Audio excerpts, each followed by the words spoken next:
Yo,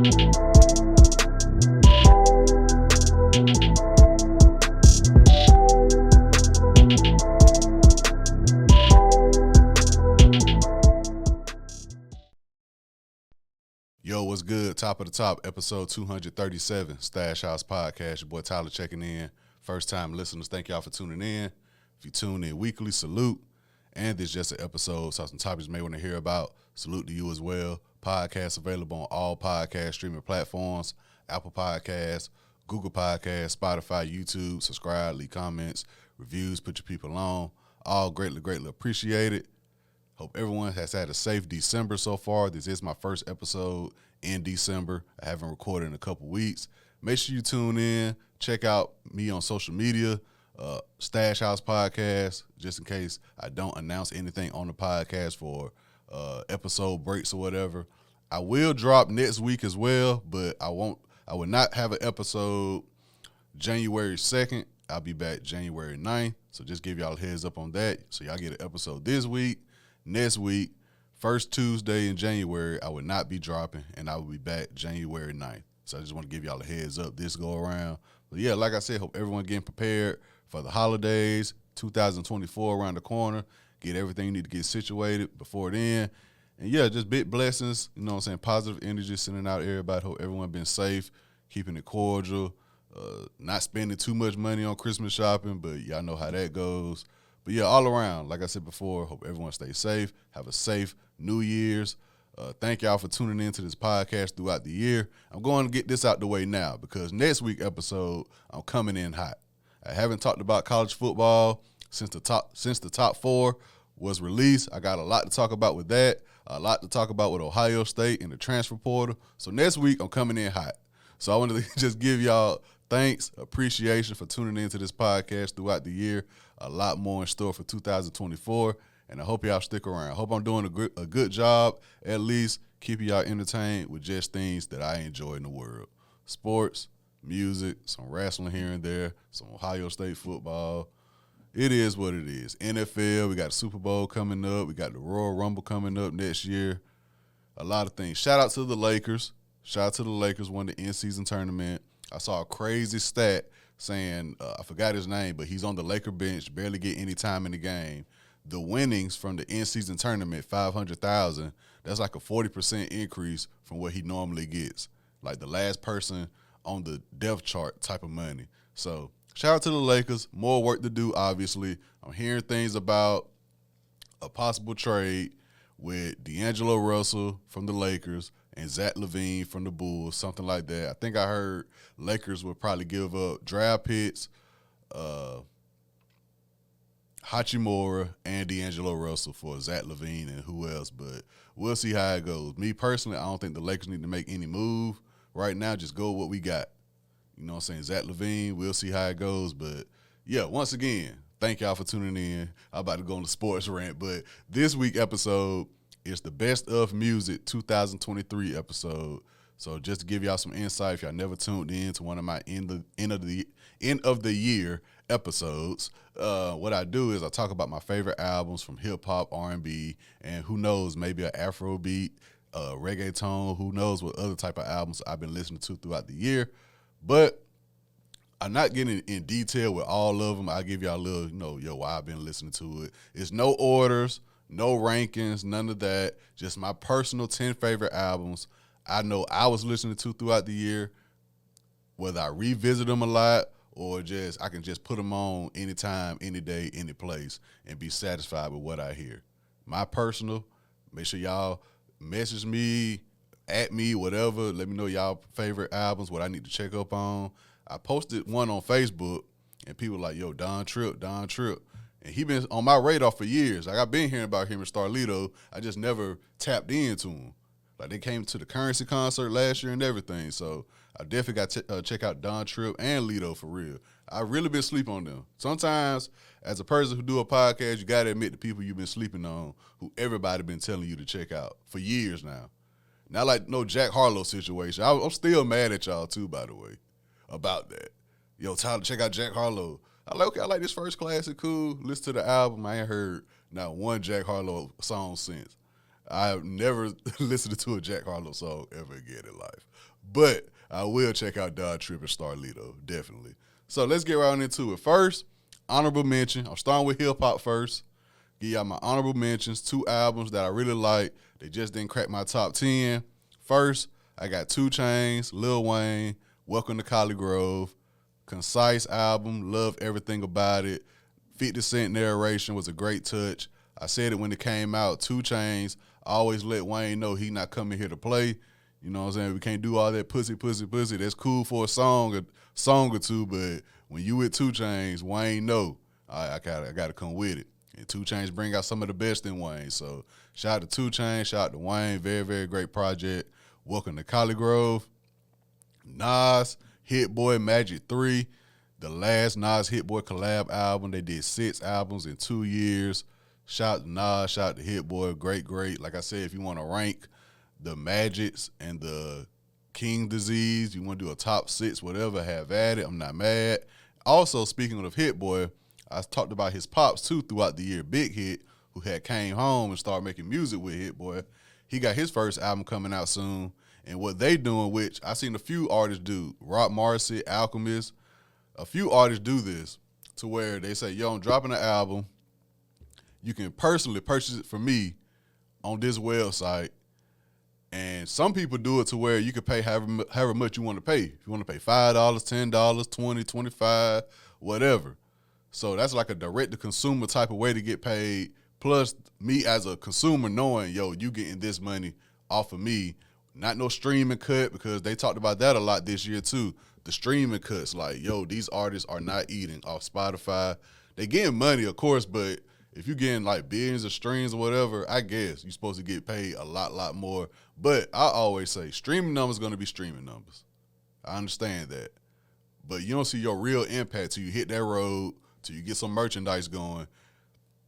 That's how you know, yo, you're going to got to be the biggest star in the world, but you got a solid core fan base. That's why we talk about with Currency, Larry June, Alchemist. Like, these guys do vinyls, clothes, all that. Limited. Ain't like a whole factory. Like, yo, we're dropping this Friday. They're going to be sold out by at least, if not Monday, then definitely probably that next Friday. They'll probably be sold out. So you got a good little core fan base that'll spend money with you. And me being this age, yo, we spending money on what we want to spend money on. If you're an artist who, yo, I'm not dropping on streaming, y'all will probably get this project a month later, but first I'm going to let my fans physically and virtually pay me for this project. Hell yeah, I do that. If Future and Metro Boomin come out in January and say, yo, we got Future Metro Boomin next album, but it's only on this website, Metro Boomin, like, yo, we got merchandise, we got vinyls, we got the download link, we got the physical copy of these songs, of these albums, of this album, I'm sorry. Yo, rock with us, then next month we'll put it on streaming. Hell yeah, I buy it.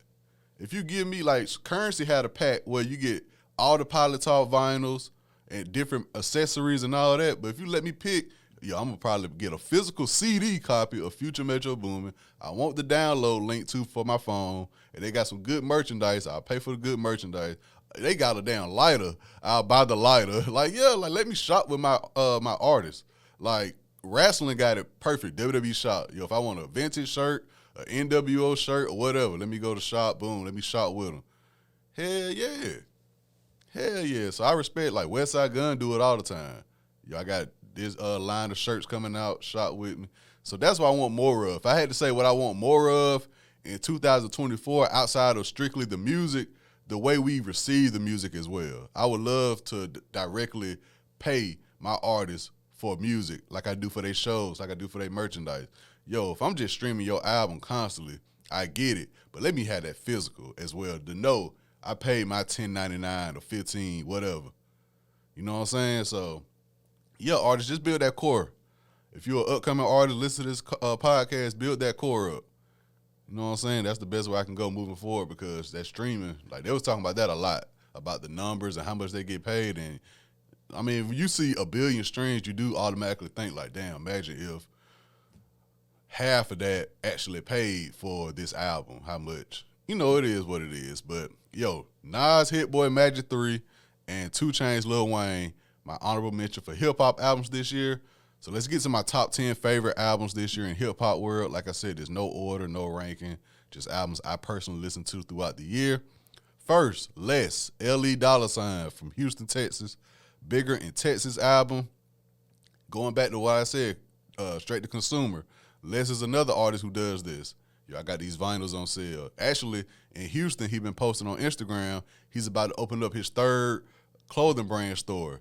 Dios did it ourselves. So shout out to Les and his Bigger in Texas album. Got Bun B on there, Freddie Gibbs, Slim Thug.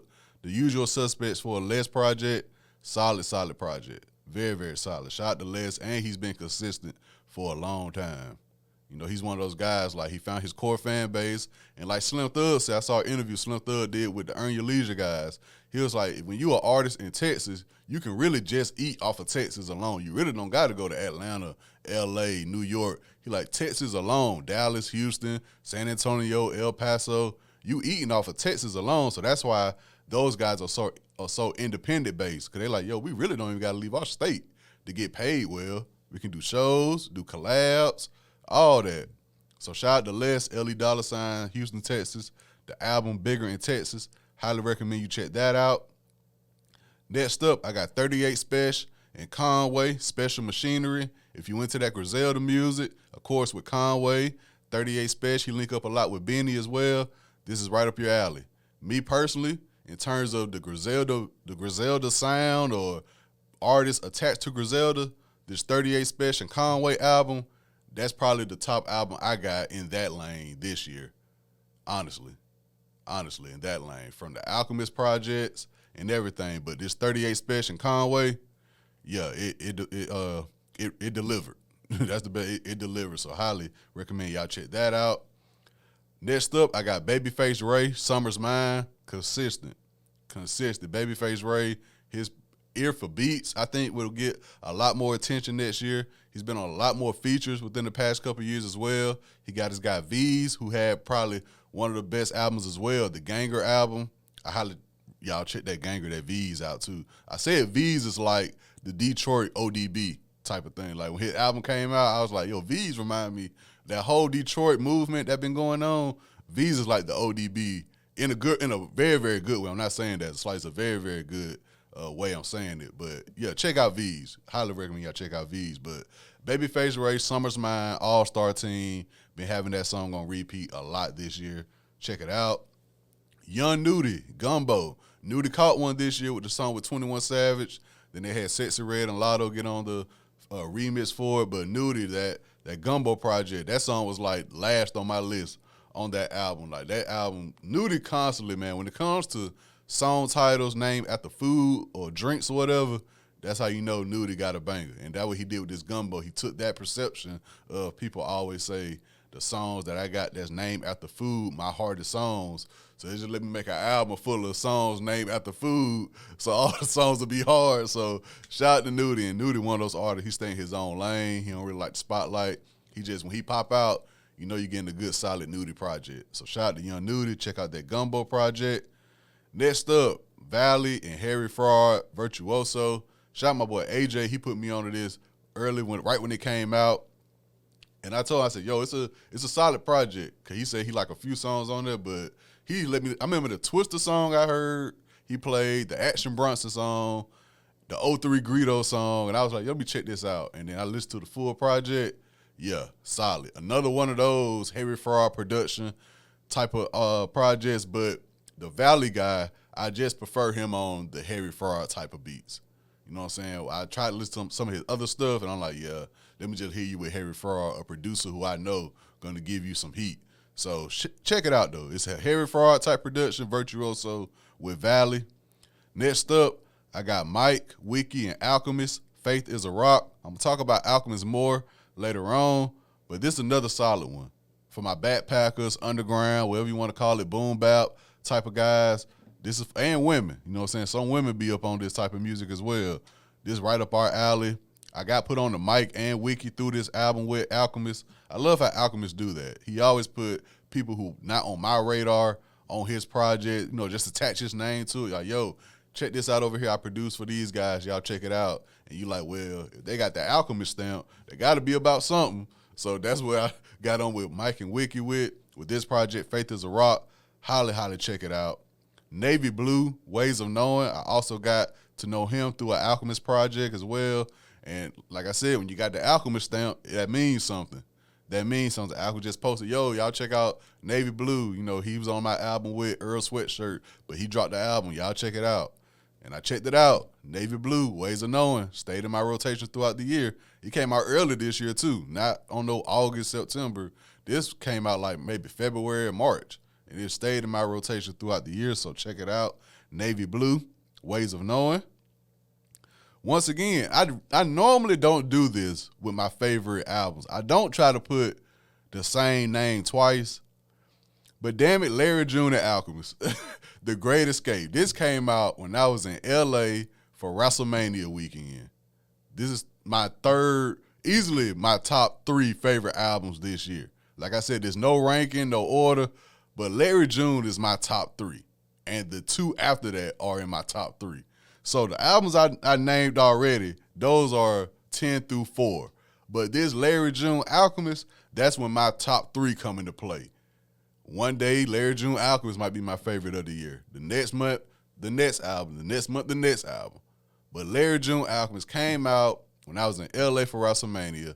I listened to it then, but I didn't really get the grasp of it until around summertime when I was like, oh yeah, Larry June Alchemist, let me finally listen to it the way I need to listen to it. And I finally listened to it on a great day, just, retail therapy, picking up cologne, clothes, feeling good about yourself. Probably just went to the barbershop a couple days before, feeling good about yourself. So let me listen to Larry June Alchemist. Yeah. Definitely love it. Of course, I had to make a choice between Larry June Alchemist or Larry June Cardo. So I like the Larry June Alchemist probably more. I love both, but I think the Larry June Alchemist Great Escape may have the edge for me in terms of a Larry June project this year. But overall, Larry June Alchemist top 3 for me this year. Another album in my top 3 this year, Gunna, A Gift and a Curse. Talk about a guy who people were anticipating for him to drop this year out of nowhere. Everything that's transpired, still transpiring with the YSL situation. But I said it when it came out. If Gunna would have came out on some showboating stuff, I'm out, I did that, I would have been highly disappointed. But the fact he came on the album, like the first 3-4 songs on the album, he telling y'all like, yo, it's still free Thug. It's still free my guys. Like people that was connected with us in the YSL family that's not locked up, y'all going straight to the internet. Y'all not calling my phone. And he just feel alone, no features. People he was cool with a month before he went locked up that he was cool with, calling him names like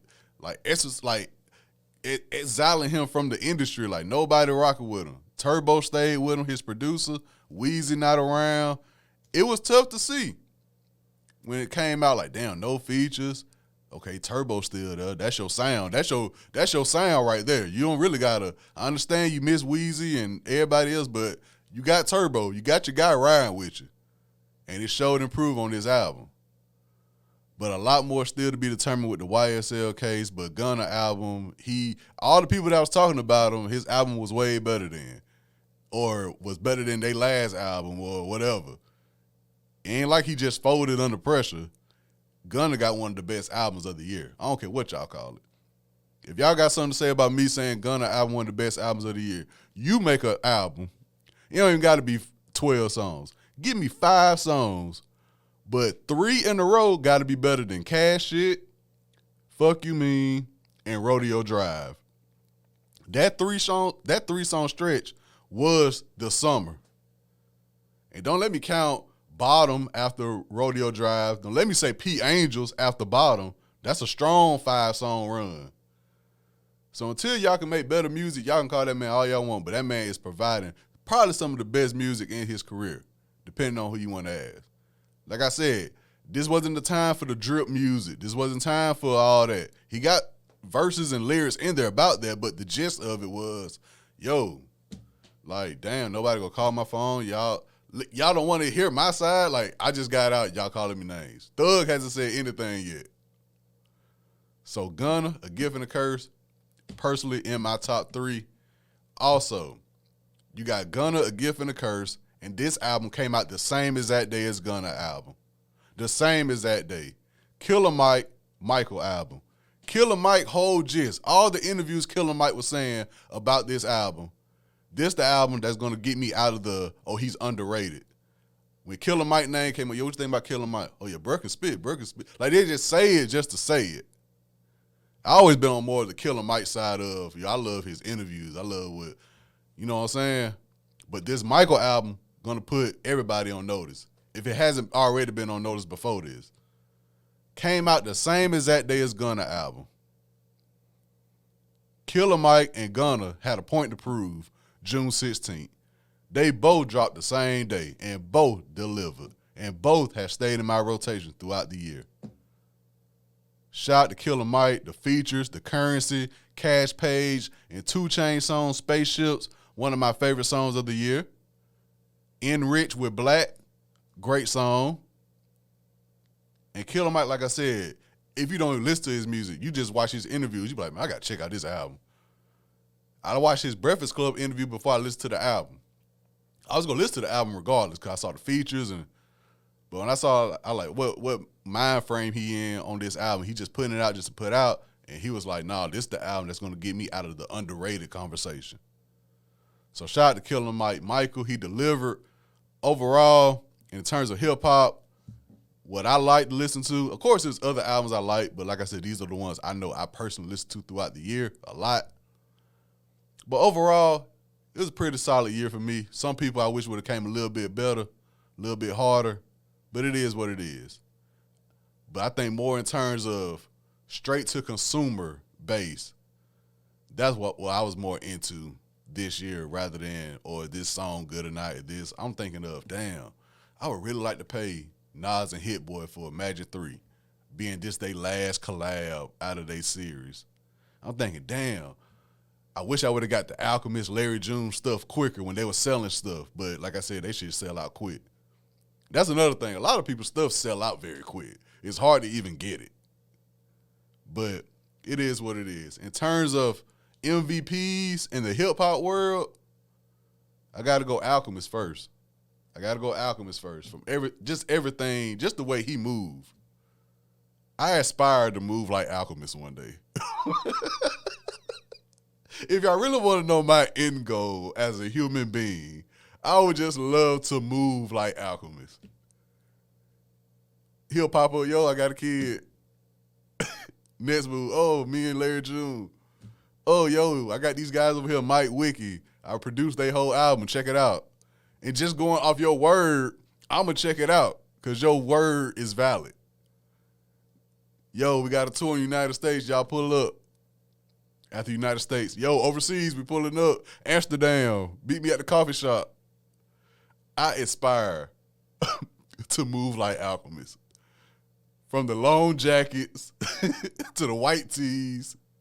Everything. I want to have my own little layer to where all the best rappers come, and I'm just picking out a random vinyl on my wall and just chopping that shit up to one of the best songs you'll ever hear.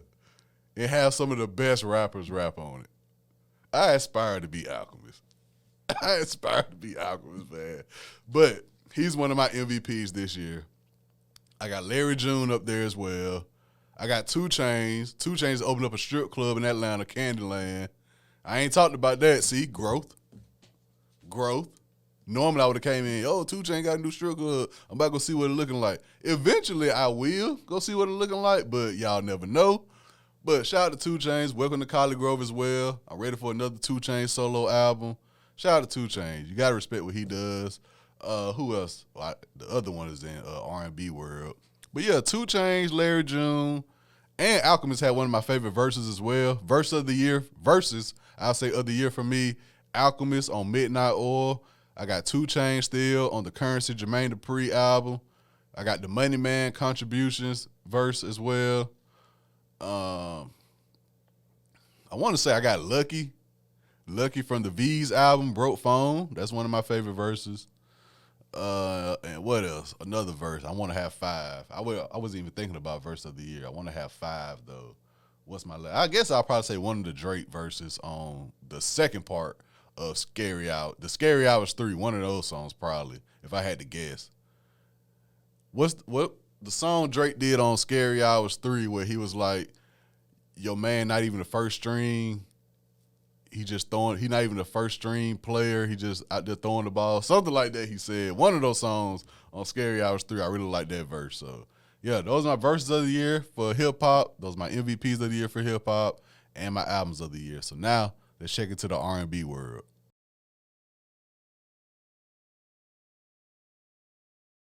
So now, my personal favorites from the R&B world, same as that scenario. Not ranking them, not no ordering. Probably my three, the last three I talk about will be probably my top three this year. But first, like I said last time, honorable mention. First, I got Alice Isley and Terrence Martin. I Left My Phone in Ladera. Solid project. Alice Isley, one of my favorite R&B acts out. Been that way for a couple of years now. I got put on to her throughout the pandemic. Terrence Martin, he's one of my R&B MVPs too, by the way. He's been dropping projects throughout the year. Great musician. A lot of great instrumentation on the albums. Just overall, I love what Terrence Martin got going on as well. This project with Alice Isley, I Left My Heart in Ladera. Great project. Highly recommend y'all check that out. Kali Uchis, Red Moon and Venus. Her and Don Toliver, they date. They drop back to back. Obviously, I'm talking about Don Toliver project as well. Excuse me, but this Kali Uchis project, she's been consistent as well. She's somebody that a safe choice. Somebody like, yo, I need somebody to listen to. Like, oh, you ever heard of Kali Uchis? They be like, nah, just check her out. You know what I'm saying? If you want to start with this Red Moon and Venus project, I'm not mad at it. Definitely Kali Uchis also. So now, let's get to my 10 favorite R&B albums this year. First off, I'm going to start with Rory. I thought it would be different. Rory from the podcast world. He done dipped into the music world. Like I said, played like a background. It's not like he's rapping or singing on these songs. He kind of like orchestrated everything. And he talked about it sometimes on his podcast. I wish he would, well, he did interviews about it, but I wish he'll do like a documentary about it. He did like 3 episodes about 3 different songs on this project. I wish we would have got like a full documentary. But like I said, he played the background role for this album, but he got some great artists on here, some names that caught my attention really. Conway, James Fauntleroy, Alice Isley, Division. Got some great artists on this, so check it out, Rory. I thought it would be different.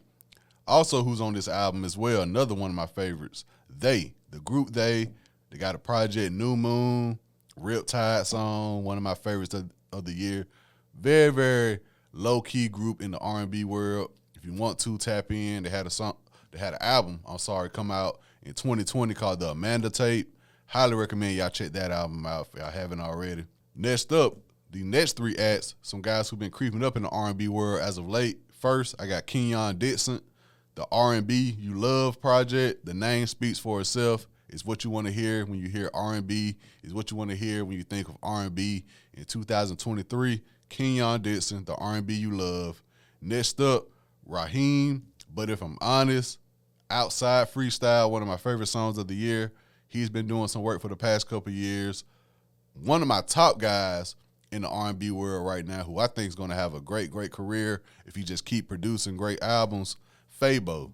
Not Fabo from D4L. Shout out to Fabo from D4L. But Fabo, Phabo. Don't Get Too Cozy.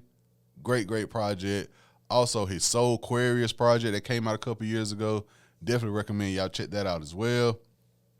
Now, my 5 favorites. I'm going to get this out the way. I should have probably said this album first, but I still got to keep the Diddy Love album on my favorite. It is one of my favorite R&B. He got a lot of stuff clearly going on in the news past couple months. But the Love album, I came on this podcast and talked about how much I love it. I still got to just, I guess, stand tall in terms of music. You know what I'm saying? All that outside stuff, we'll see how it play out. But I do got the Diddy Love album in my top 5 as well. Really sticking with Diddy. Jazzy, Songs for Men. She's signed to Love Records. But once again, this came out before all this stuff, but Jazzy, Songs for Women, recommend y'all check that one out as well. So I had to get those 2 out the way because they were attached to Diddy name, but overall the music did provide for me. Next up, Don Toliver, Love Sick. I was thinking how would I categorize this album, But I take it more as R&B because I do like that Company record. Time Heals All, like those stand out more on the album than the per se rap songs, if you want to say. So Don Toliver, Love Sick, he provided. He's going to have a great career panning out coming up under Travis Scott. He's already in his own lane, but I think the next project, he's really going to separate himself. This was a good step into that direction, but I think his next one's going to be the one in terms of get everybody attention. So we'll see how it pan out for Don Toliver. Next up, Brent Faiyaz, Larger Than Life. Got to give credit where credit is due. I did not like the Wasteland album. I think it was too much overhyped, too much leaning into the toxic lyrics. This Larger Than Life project, Brent Faiyaz focused more on just overall great songs. All that other stuff, yeah, you can have, like I always say, you can have as many toxic lyrics or whatever you want. The song has to be good, though. But overall, Brent, Larger Than Life, he showed improved song by song. The Outside song with A$AP Rocky in New York, L.A., I think that's going to last till it really pop. I don't think enough people are showing that song enough love. The hook is amazing. So shout out to Brent, Larger Than Life, one of my favorites as well this year. And probably this might be clear-cut my favorite R&B album of the year, no ifs, ands, or buts about it. Mater, When I Hear Your Name. From song number 1, Sexual Love with James Fauntleroy.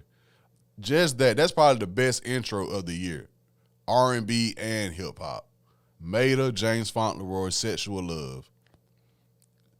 That set the tone for the whole album. She got Ty Dolla $ign on there as well, plus some more artists. But this Mater album, hearing it throughout the year, reminded me of when I got put on the Snow Allegra. You know what I'm saying? She came with that much of an impact with this album. I was like, okay, I remember. Like, people not talking about it now. Like, people wasn't talking about Snow when Those Fields album came out, and then they slowly start catching on. I think this Mater album's going to be in that same department. And like I said, right when you play that first song, Sexual Love with James Fauntleroy, if anything, that's going to get your attention off rip. So Mater, When I Hear Your Name, clean cut, my favorite R&B album of the year. And like I said, in R&B world, I'll say Terrence Martin, the work he was putting in this year, I want to say he was probably my MVP in the R&B world. Now, my 2024 wish list, to end this episode off, my wish list, some of these projects have been confirmed, some are being teased, and for the most part, some I just don't know if they're going to drop or not. I just really wish they will. In terms of albums I know coming out, Benny the Butcher, Everybody Can't Go. I know that's coming out in January, if I'm not mistaken, so I'm ready for the Benny project. Bodie James, Nicholas Craven, their project coming out soon. So those two lanes, my underground, boom bap, of course we're looking forward to those. Future Metro Boomin. Metro Boomin been posting pictures. We have yet to hear music or a date or cover art, but I'm waiting to see Future Metro Boomin pop out. TDE, J-Rock and Schoolboy Q. Either one of them. J-Rock been putting out songs throughout the year. It's like I'll hear the first one, but after that, I'm just waiting on the project. Because normally when you drop one song, then another one, I'm thinking the album coming out, but J-Rock has yet to announce anything, but waiting on J-Rock. Schoolboy Q, he'll pop out every other year. You'll just see a picture of him golfing or something, but I'm ready for some new Schoolboy Q music as well. And that's really it in terms of hip-hop. Future Metro Boomin, Bodie James, Nicholas Craven, J-Rock, Schoolboy Q, and Benny the Butcher. Now, R&B, Lucky Day, I'm ready for him to pop back out. Joyce Rice, I'm ready for her to pop out. Alex Vaughn, I think she's going to come back around. She dropped a project this year, but I think she's going to pop back out, come back with, I think this project this year was more like an EP than it was an album. So I think next year we should expect an Alex Vaughn album. I'll take a Summer Walker album next year. I will. I'll take a Summer. I know she dropped what she dropped this year, but I want another over it. I want nah, for real, I'm over it type. You know what I'm saying? So I would mind Summer Walker coming out. Snow Allegra too. I thought Snow Allegra was dropping this year. She didn't drop, but ready for new Snow Allegra. And my two on top who just please y'all drop an album. First, the internet. Sid done did her thing. Steve Lacy did his thing. Yo, y'all call the crew up, man. Y'all drop the album next year. The internet, please. Same goes in effect with the Free Nationals. Please, y'all. Those are the two I'm just ready for them to drop. I need that type of vibe. I go back and listen to Hive Mind and Ego Death, the Free Nationals album. I'm like, yo, I remember, like, this is like what I want to just hear some new stuff out of. K-Tronada as well. I didn't even have K-Tronada name written down. K-Tronada, he dropped with Amine. I respect that. But I need the K-Tronada, yo, y'all know what this is about to be type of album. So, yeah, I'm really looking forward to next year in terms of hip-hop and R&B, in terms of artists I want to listen to. But like I said at the top of this episode, the one thing I want more of in 2024, just with music, the merchandise is cool as well. Make that more accessible. But I want to do more straight to consumer, and me as a consumer know I'm paying Hit Boy, his dad for this. I'm paying Larry June and Alchemy. Like I said, it don't got to be just the download link. You can have like, yo, we got signed CDs. I know people don't play CDs no more, but just to have it in your collection, I like that too. I probably like that more than the download link. So, yeah, I want more direct-to-consumer base in terms of music next year. Streaming is going to be streaming. You know, it is what it is. So, like I said, it's the best of 2023 music episode. Hope everyone have a safe Christmas, safe New Year's, all that great stuff. Thank y'all once again for supporting me. And like I said, if there's any music I need to catch up on, tap into, y'all let me know. I'll be sure to do that. Keep me in your prayers. I'll do the same for y'all. Salute.